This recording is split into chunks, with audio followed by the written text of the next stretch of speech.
Hello students, कैसे हो आप सब। उम्मीद करता हूं आप और आपकी जो स्टडी है वो बहुत अच्छी चल रही है। आज की वीडियो में हम क्लास 10th के अंदर एक्सरसाइज 5.2 की 7th और 8th एग्जाम्पल को डिस्कस करने वाले हैं। इससे पहले भी हमने एग्जाम्पल्स को इसका बेसिक पार्ट सब कुछ कर चुके हैं। इस पूरे चैप्टर की जो प्लेलिस्ट आपको नीचे डिस्क्रिप्शन बॉक्स में मिल जाएगी। How many 2 digit number is divisible by 3। तो ये बहुत इंपॉर्टेंट क्वेश्चन है, ठीक है। तो इससे आपको दो बातें सीखने को मिलेंगी। मतलब इस क्वेश्चन को हम दो स्टेप्स में करेंगे। सबसे पहले तो हमें दो नंबर मतलब 2 डिजिट नंबर, देखो सबसे छोटा 2 डिजिट नंबर 10 है। 10 3 से डिविजिबल नहीं है, हमें पता है 12 होता है, ठीक है। 12 के बाद आएगा 15, 3 5 ज़ा 15, 3 6 ज़ा 18, 3 9 ज़ा मतलब 3 6 ज़ा 18, 3 7 ज़ा 21, फिर 24। तो इस तरह से सो मैं लिख देता हूँ आपके लिए। अब देखो ये इस तरह से नंबर है 12, 15, 80, 18, 21। अब आपको पता लास्ट 2 डिजिट नंबर जो है वो 99 है। अब वो भी 3 से डिविजिबल है, आप चेक कर सकते हो, वो भी 3 से डिविजिबल है। तो ये 99 है, इससे आगे हम नहीं जा सकते। अब उन्होंने ये पूछा है कि इसकी गिनती करके बताओ कि कितने हैं। अब देखो इसका एक तो तरीका ये है कि आप गिनने बैठ जाओ, 12, 15, 18 ऐसे करके बैठ जाएंगे। दूसरा तरीका ये है कि हम इसको मैथमेटिकल तरीके से सॉल्व करें। तो सबसे पहले देखो यहाँ पर हमें क्रैमिंग नहीं करनी कि एपी है तो एपी बनेंगे। सबसे पहले चेक कर लो, ठीक है। यहाँ पर नाउ कॉमन डिफरेंस चेक करते हैं। सेकेंड टर्म में से फर्स्ट माइनस करो तो 3 आएगा। थर्ड टर्म में से मतलब कि सेकेंड टर्म माइनस करो तो 3 आएगा। तो यहाँ पर मैं लिख देता हूँ कि ये एक ईपी है। देखो ये जस्ट एक फॉर्मेलिटी आपको बताने के लिए कि ये मतलब कि आपको लिखना चाहिए कि ये एक ईपी बन रही है, क्योंकि यहाँ पर कॉमन डिफरेंस क्या है 3। अब आपको पता है यहाँ पर ए कितना है 12, ठीक है, एंड डी कितना है 3। अब हमें फाइंड क्या करना है, हमें नंबर ऑफ टर्म्स ढूंढनी है। और यहाँ पर आपको पता है नाउ लास्ट टर्म याद करो, मैंने आपको बताया था कि लास्ट टर्म का भी एक फॉर्मूला होता है। मैंने आपको बेसिक में बताया था, ये रहा लास्ट टर्म। लास्ट टर्म का फॉर्मूला हम यही यूज़ कर सकते हैं, A plus N minus 1 into D. Last term कितनी है 99, ए 12 है, plus N minus 1 into D, D कितना है 3। अब इसमें से इसको माइनस कर दो, 99 minus 12 is equal to n minus 1 into 3।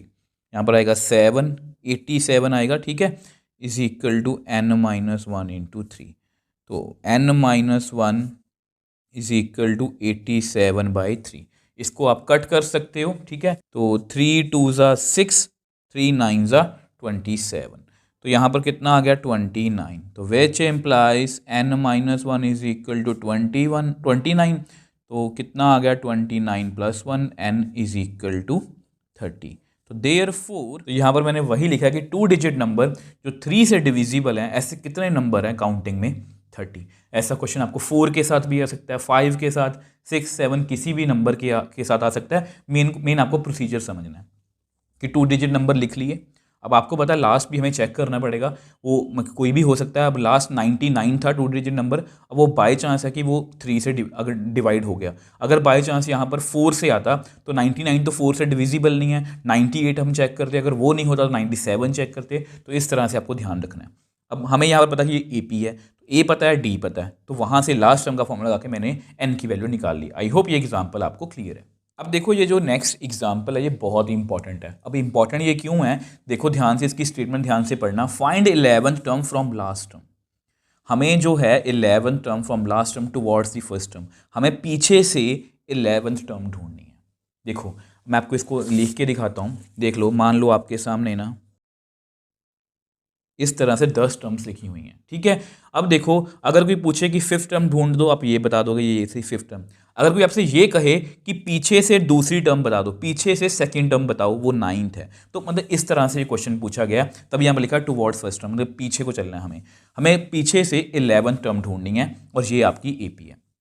अब इसको करने के दो मेथड, आपकी बुक में भी दो मेथड है, आपको दोनों बताने की कोशिश करूंगा। सबसे पहले फर्स्ट मेथड की बात। तो फर्स्ट मेथड में हमें क्या करना है, फर्स्ट मेथड में हमें चुपचाप पहले अपनी एपी लिखनी है।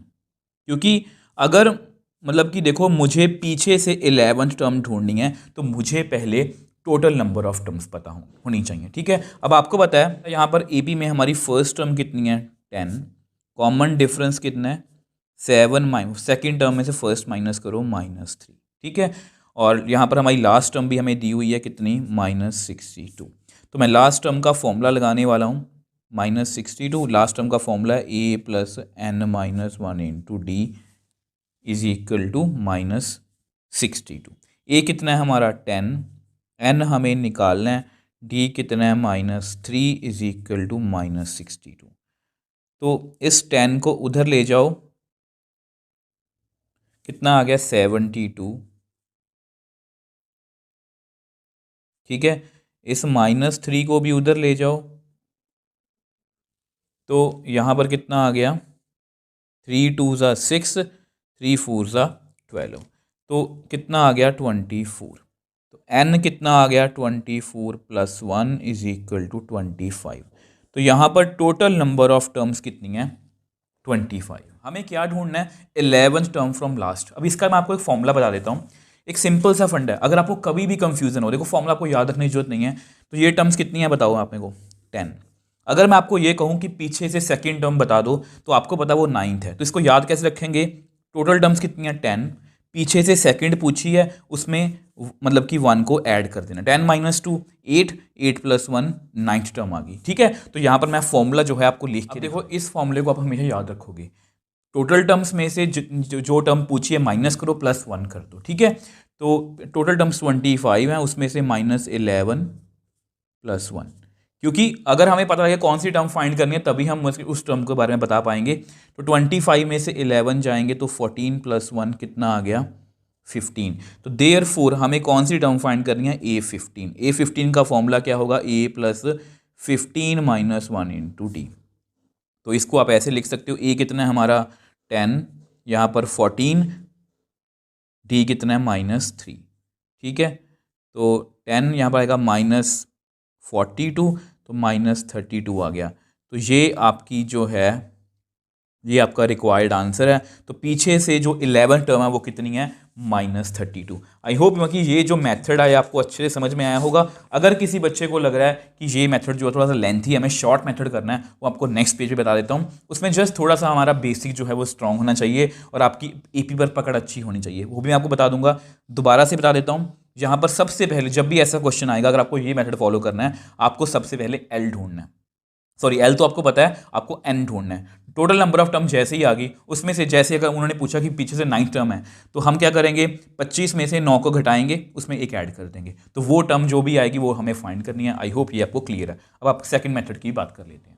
अब देखो ये आपका सेकंड मेथड, आपको ये पता है आपकी एपी है ना, हमें पीछे से, अब मैंने यहाँ पर क्या लिखा है, ये आपको पेपर में लिखने की जरूरत नहीं है, आपके नोट्स के लिए है, क्योंकि हमें 11 टर्म हम लास्ट से ढूंढनी है, तो हमें क्या करना पड़ेगा, इस एपी को उल्टा करना पड़ेगा।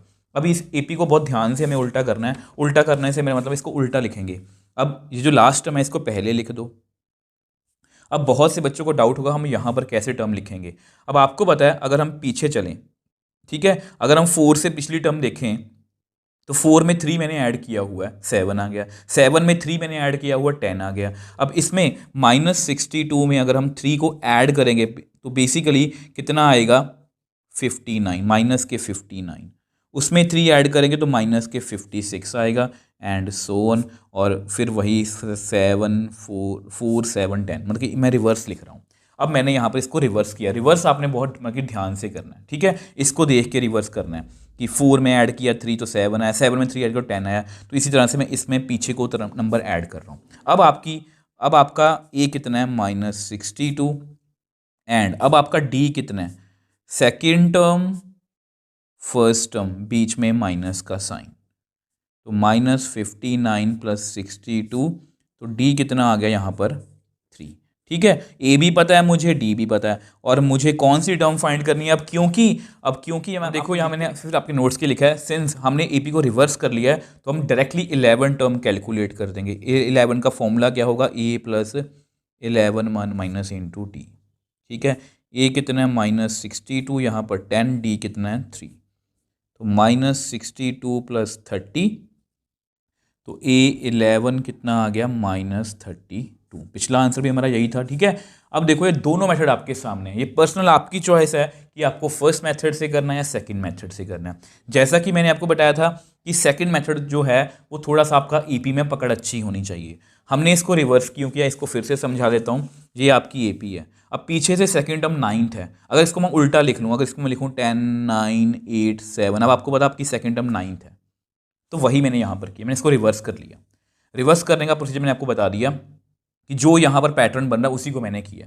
रिवर्स कर लिया, ए और डी हमारे पास आ गया, तो डायरेक्टली मैंने 11 टर्म फाइंड कर ली। बस ये मुश्किल था, ये आसान है। मतलब ये वाला पार्ट थोड़ा सा समझने वाला है, ये तो बहुत आसान है। तो बेसिकली दोनों मेथड्स के आपको लॉजिक समझने चाहिए। आपको जो मेथड अच्छा लगे आप उसी से कर सकते हो। आई होप ये आपको क्लियर है। फिर भी कोई डाउट है मुझे नीचे कमेंट बॉक्स में लिख सकते हो, मुझे इंस्टाग्राम टाइम पर मैसेज भेज सकते हो, मैं हमेशा आपका रिप्लाई करता हूँ। अगर आपको वीडियो थोड़ी सी भी हेल्पफुल लगे तो वीडियो को लाइक कीजिए, शेयर कीजिए और इस चैनल को सपोर्ट कीजिए।